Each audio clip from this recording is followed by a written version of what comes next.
For today's lesson, there's not going to be too much information.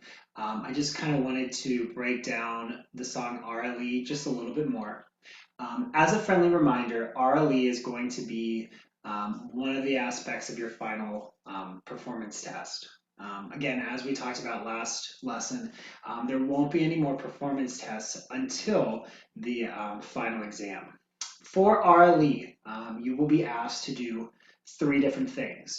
The first being performing the melody, the second, playing a root and fifth in half notes, and then the third part is going to be you strumming the chords. Some of you guys have asked what the specific strum pattern is going to be, and I told you for the meantime just to work on quarter notes. So today I wanted to kind of break down what the strum pattern is going to be. In the Google Drive, in the description in the video, you'll go to the link and there will be a PDF available for you to take a look at. So let's go ahead and pull that up real quick. So the strum pattern that we're going to ask you to do is going to be a pretty simplistic one. So if you take a look at your strum pattern here, for the most part, I'm asking you to do a continuous, this is very much like the 1950s strum pattern that we did before. So it's just going to be 1, 2, and 4. Again, all of the downbeats should be done with a downstroke. All of your upbeats should be done with an upstroke.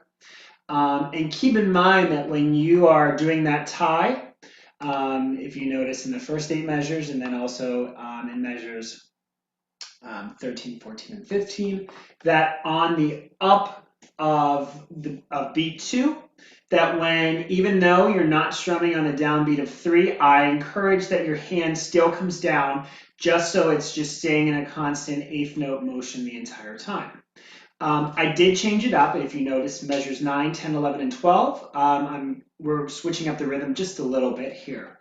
So I'll kind of get you into it here, starting at measure 5.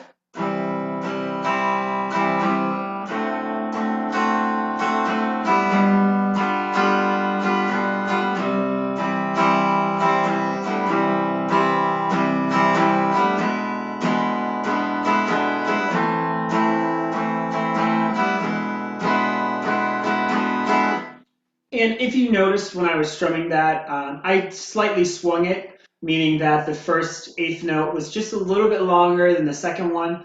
If you'd like to swing the rhythm, great. If you want to keep your 8th notes straight, that's totally cool too. As long as you're just playing the rhythm, that is totally fine with me. So again, with RLE, you're going to do the melody, you're going to do the strums, and you're going to be doing the root and fifth in half notes. The second thing that you'll notice that you'll find in the Google Drive is a couple little worksheets. Some of the stuff that you'll have to do for the written portion will be to identify bar chords. And if you notice here, worksheet 5, these are all found in both versions of the book that you guys probably own. However, I just put them online just to make life easier. Worksheet 5, 6, and 7 appear in both editions that you guys most likely have. Worksheet 5 deals with chords, bar chords that are all rooted on the E string. Worksheet 6 is going to be just specifically ones rooted on the A string. And worksheet 7 is kind of a mix and match between rooted on the E string and rooted on the A string. So what I would want you to do, and this is just good practice, this is not something that you need to turn in, but if you do have questions about it, please see me. What I would do first is, if you're taking a look at something like, let's say example number 3, because the first 2 are done for you. What I would do first is, okay, so this is worksheet 5.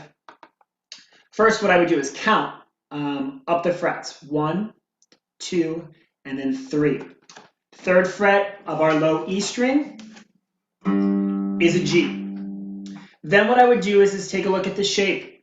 What is the shape? If this was, if we were designating this to be an E chord still, this shape would be an E7. Now, because we are doing it on G, the chord then is a G7. Let's take a look at the next one. So again, here we are counting from the first fret, so it'll be 1, 2, and then 3. So again, that's on G.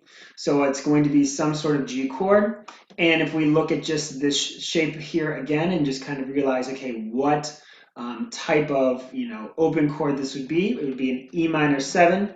Again, transposing it to G, so it's a G minor 7. Looking at worksheet 6, taking a look at this number 3 again, count up.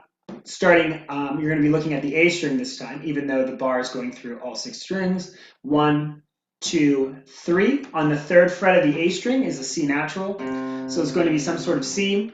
And then what you do is take a look at this shape here. Again, that would be an open A7 chord, so you combine the two, so it's a C7 chord. Next one, again, here we are on the 3rd fret, so that we do have some sort of C chord. And if you look at the open shape, it looks like a minor shape, so it's a C minor shape. So what I've done is I've actually included 2 PDFs. One that is blank, and then I also included one that has basically the answers. So what I would encourage you to do, just to get some good practice out of this, is to maybe take one of the worksheets. You can just maybe scribble them down on a piece of paper, or if you have the book, you can actually write them in, and then go and take a look at my answers just to make sure that you did in fact get them correct. If you notice here on some of these, how it has like the 5 and the 7 hovering over the fret, I rarely have ever seen diagrams where the numbers for the frets are over the actual frets. Normally they're kind of a little bit more placed behind the fret. It looks a little bit confusing to me. I'm not used to that. So what I would do is if you're working on these, just count them and kind of ignore those numbers. I just don't like where they're placed. So again, for this week, I told you RLE is one of the 3 things that you're going to do for your final. I'm encouraging you to continue to work on your E bar chords and your A bar chords and just kind of moving them up and down the neck. And last but not least, you do have a listening assignment that is due on Monday, April 20th, and I will be accepting those up until 4 p.m. Any questions in the meantime, add them to the comments below, send me an email, whatever you need to do. Other than that, I will see you guys next week.